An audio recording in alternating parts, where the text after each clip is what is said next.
स्वराज्य वार्ता, आवाज जनसामान्याचा।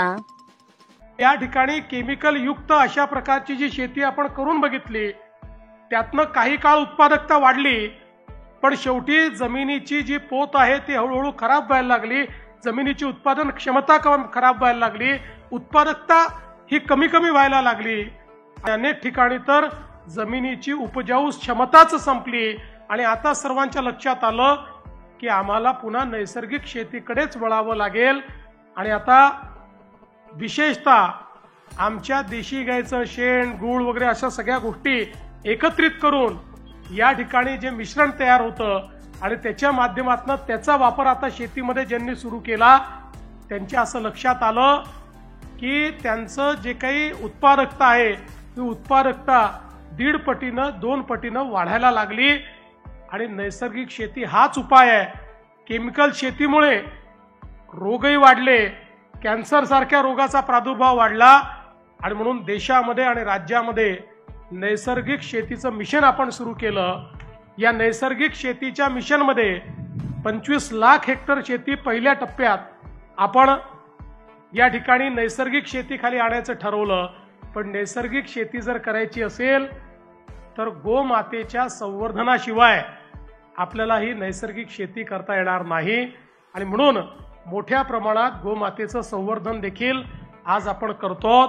गोमातेला राज्यमातेचा दर्जा दिलाय, आपण आयोग तयार केलेला आहे। या आयोगाच्या माध्यमातून देशी आपल्या ज्या गोमाता आहेत त्यांच्याकरता चाऱ्याचं अनुदान देण्याचा निर्णय आपण घेतलेला आहे की ज्या माध्यमातून आमच्या या देशी गायी त्या ठिकाणी टिकल्या पाहिजेत।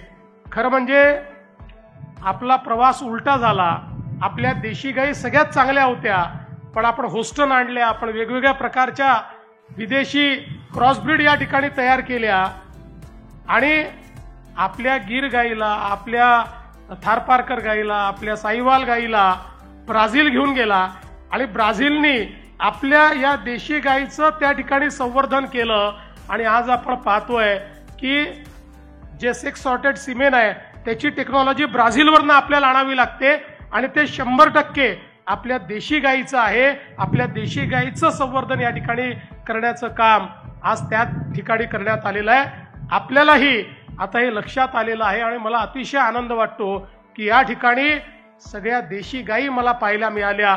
मोठ्या प्रमाणात आपल्या गिर गायी आहे, आपल्या देवणी आहेत, आपल्या कपिला आहेत, वेगवेगळ्या प्रकारचे जे आपल्या साहिवाल आहे, वेगवेगळ्या प्रकारच्या ज्या आपल्या देशी गायी आहेत, या सगळ्या या ठिकाणी आपल्याला पाहायला मिळालेल्या आहेत।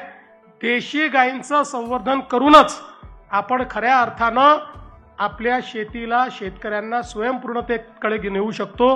आणि शेणावर आधारित या ठिकाणी खतं असतील, शेणावर आधारित या ठिकाणी गॅस असेल, शेणावर आधारित पेंट असेल। आपल्याला कल्पना आहे शेणावरचा पेंट जो आहे हा अतिशय चांगला तयार होतो।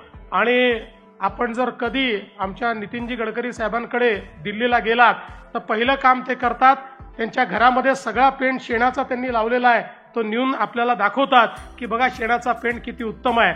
आम्ही देखील आमच्या विभागांमध्ये शेणाचा पेंट वापरला पाहिजे, याला येत्या काळामध्ये जास्तीत जास्त इन्सेंटिव्ह देणार आहोत, जेणेकरून या शेणापासून तयार होणारा जो पेंट आहे त्यातनं 2 पैसे जास्तीचे आपल्या शेतकऱ्यांना निश्चितपणे मिळू शकतील। मला असं वाटतं की या सगळ्या गोष्टी या ठिकाणी आज होत आहेत।